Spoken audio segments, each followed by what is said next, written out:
Whoa, whoa, whoa, ah, whoa, whoa. So just before this class, I went out to get some lunch. I went over to a place called Melt. It's right on the corner. I ordered my food and they gave me one of those little buzzer things, that you take with you so they can tell you when your order is ready.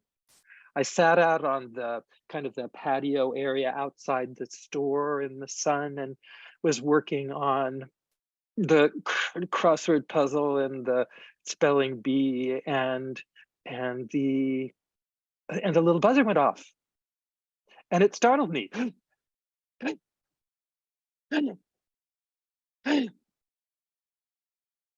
then just a few minutes later, a car went by and it honked its horn and I was startled again.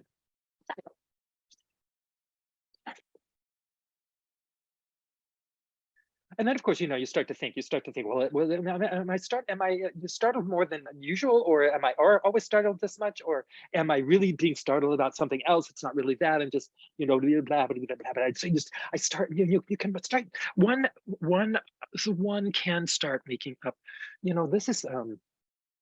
this might be a story about stories. I don't know, it could be. So here's what I've been noticing. I've been noticing that sometimes big reactions are associated with big stories. I'm not sure what always comes first, whether it's the reaction or the story. But sometimes you can take a something or other and you can make it into a big story. It's like a big story. It's big and it's so dramatic and it's so impactful and this is how I feel about it and all that. And maybe it's, oh gosh, maybe it's not all that big, or maybe there's a smaller story. It's like maybe it's just the buzzer went off. I was startled. That's the end of it. I didn't die. I don't think. Although I have to say, what I say to Chin every time he sneezes, Chin sneezes really loudly. He's sitting right over there. He sneezes without any warning whatsoever. He doesn't cover his mouth. It's so loud. Sometimes when he sneezes up here, I can hear him in the office if I'm downstairs. But when I'm sitting right next to him, it scares the hell out of me.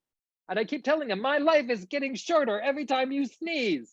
So maybe I will die from being startled. But this really isn't about being startled. It's about stories. So the party in power in the midterms always loses a whole bunch of seats in Congress. I can't tell you how many times I heard that said over and over and over and over and over and over and over and over again in the run up to the elections. Over and over and over and over and over and over and over and over and over and over and over. I just want to kind of notice here, this is a little aside, just a little aside. I know nothing about big stories or making big stories. No, I wouldn't encourage anyone else to make a big story. No, I think our stories should be slow and small and calm. Anyway, I heard this story over and over and over and over and over again. I heard it.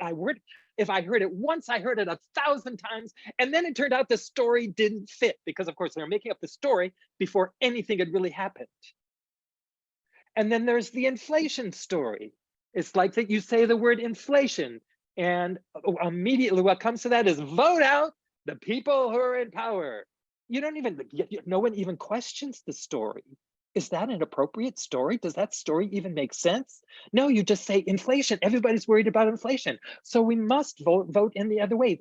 It makes no sense. It's a stupid story. It's not only a big story, it's big and it's stupid.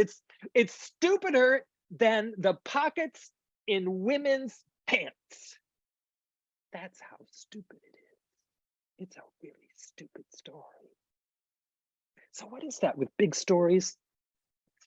Having big stories, there's something in, it's just so typical. Like on one hand, we're so in interplay, we're sort of saying to people, maybe it isn't all as dramatic as you think. Maybe it's not as big, like a big effing deal as you think. On one hand, we're saying that to people. It's kind of what we teach. And then on the other hand, we say, take your experience and make it into the biggest story you possibly can. I am an expert I'm really good at taking a story and making it bigger than it really is. You know, Cynthia always told people that I told bath mat stories. I told stories about bath mats and I made them a big deal. That's true. That story was true. It wasn't a stupid story. It was a true story that I would take ordinary things and turn them into big ass stories. I don't know. I didn't really think beforehand about this thing about big body stories and size of stories before I told this story, and now I have to go back and rethink all of my thinking about stories. So I'll get back to you on this one.